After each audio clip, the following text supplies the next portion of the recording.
All right, CNT125 troubleshooting module. We're now into the layer 4 to 7, or as I like to call it, the upper layer or applications troubleshooting. So now we're thinking of your protocols like browsing, SSH, Telnet, DHCP, NTP, all those things that would be upper layer. Are these applications functioning as we need them? It's going to depend on application of the kind of repair or troubleshooting you end up doing, but we'll focus on a couple of the basic ones we've been using, like Telnet, SSH, HTTP, DNS, those kind of things that we've been doing. So we are thinking for sure you're looking at your running configuration and checking, are these things correct? But I might even be doing some Wiresharking to see, is the traffic moving as it's supposed to, or am I getting rejections? Am I getting failed attempts? Am I getting failed logins? Those kind of things. Wireshark can really give you a clue as to maybe why it's not functioning, giving you resets or failed attempts on logins, that sort of thing.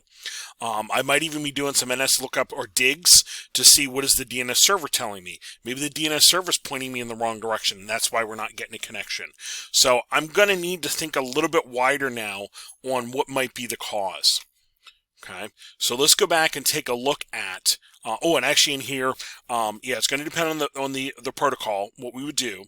But I'm going to need to at least look at things like our access list, because these are things we've been configuring. Are these permitting the right traffic? Are they denying, the wrong traffic kind of thing? That kind of thing we have been doing, so we know we should be looking at that. So let's go over to our packet tracer file.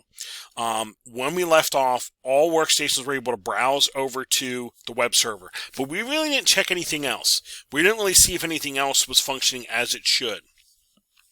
So if I take a look at, I'm going to go back to the router here, and let's do another show run. And we saw the access list here. So there are some here. There's one written here for 130, and there's one written here for 110. Well, since 130 is listed first, this one right here, let's take a peek. This is what's written, and 130, let's see where it's being applied.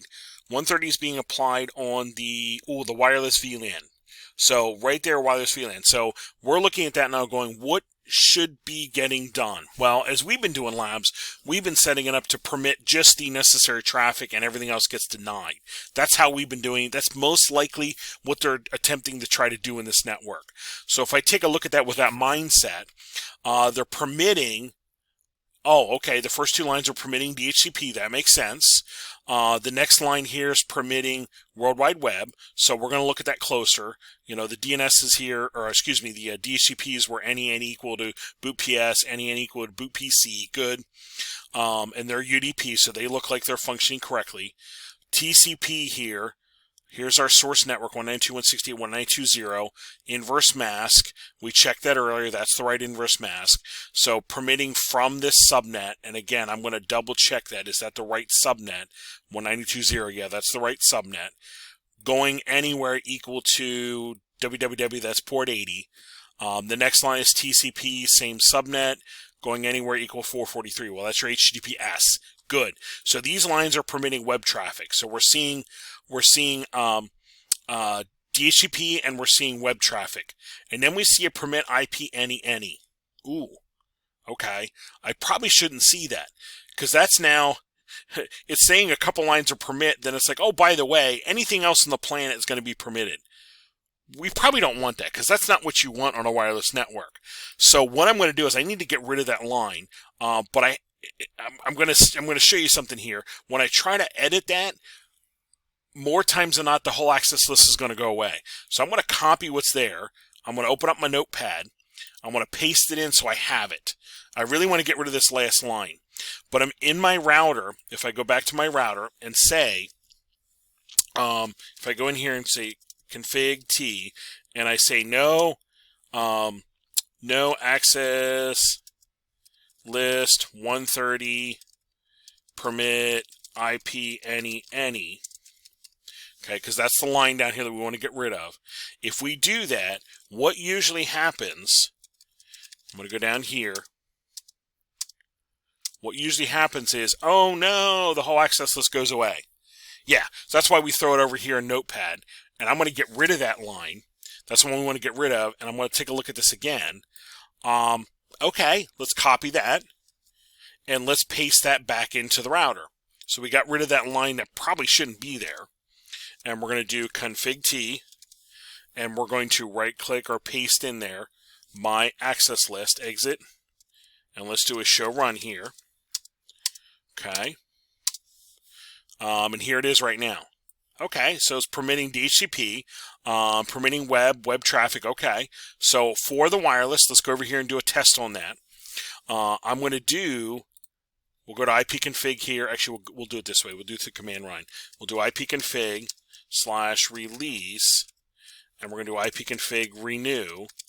If my DHCP config was done correctly, I'm getting an IP good. I'm going to try to, well, let's try to browse, because we know we don't see a line there permitting ICMP. So let's try to browse over to there. Let's try to browse to our web server, and we'll see if we can get the web traffic moving through. So here we go. Come on, you can do it. You can do it.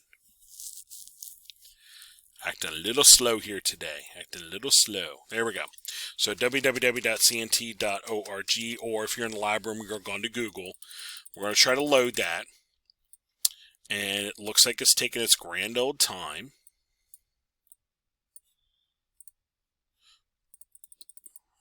So I'm going to speed up time here a little bit.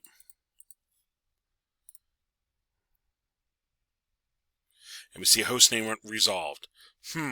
It worked earlier. It's not now, and we've monkeyed with the access list, so it's letting us know the access list is the issue. Well, let's try something, because I'm here. The web server is 10.10.10.3. Okay, and this would work if you're working in like a a lab environment or your business environment. You know the actual IP address of your server. When I put that in, that popped right up. So the web traffic's flowing, but when I plug the name in, www.cnt.org, that has to get resolved. That has to get resolved into an IP. That's the piece that's not working. That's the piece that's not working. Yeah, our DNS traffic is not flowing. So if I look at this access list again, I don't see an entry here for DNS. Oh, doggone it, we missed that. So I need to make sure I plug that in. Access list 130 permit. Well, DNS uses UDP from our 192.168 192.0 network, inverse mask 00.63.255, going anywhere equal to 53. DNS is 53. That was the line missing previously. So if I plug that in now, I should be allowing DNS traffic to flow. So on my router, I'm going to go back over here again, and this is again why we use our notepad. Config T. I'm going to say no access list 130, and it's going to pull the whole thing out, which is fine. And then I'm going to go right back in, and I'm going to paste in the access list we just changed. So config T, I'm going to paste that in because I just saved that. I copied that, I should say. Show run, show run, and we're going to look for all those entries in there now. So look at our 130 here. Permit boot PS, boot PC, permit domain DNS 8443. Let's try our browse now from the laptop. So from the laptop, let's browse away. You can do it, little laptop. I know you can.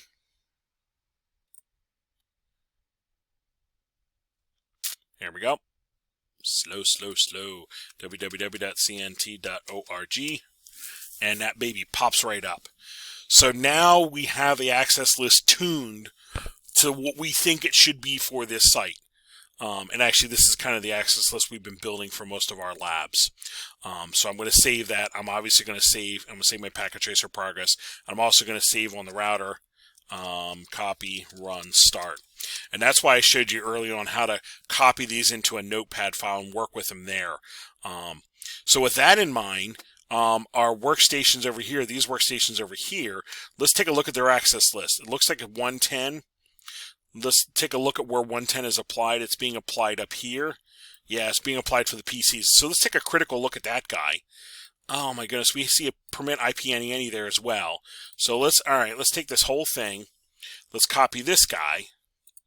I'm going to throw him in my notepad over here. And let's take a look at him. We definitely want to get rid of the IP because that's going to permit anything.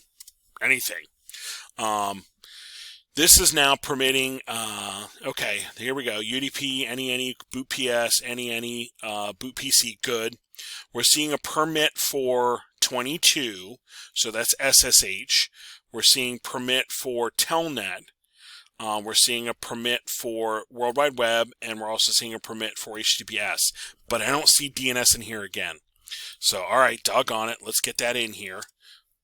Access list 110 permit UDP from our 192.168.64.0 network 0.0.63.255 anywhere equal to 53.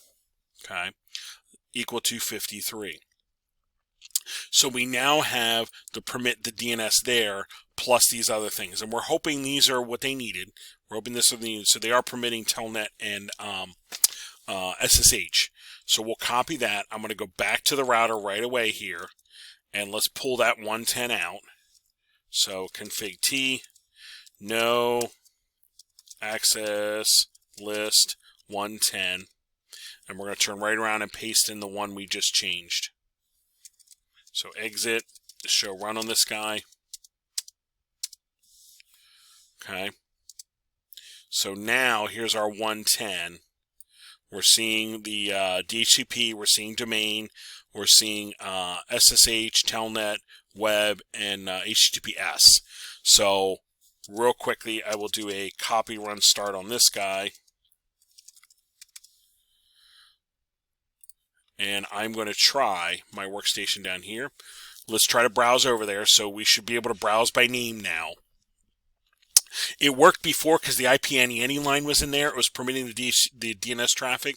But since we took that IP line out, the DNS would get stopped unless we did the line to permit it. So www.cnt.org. And there we go. We're browsing.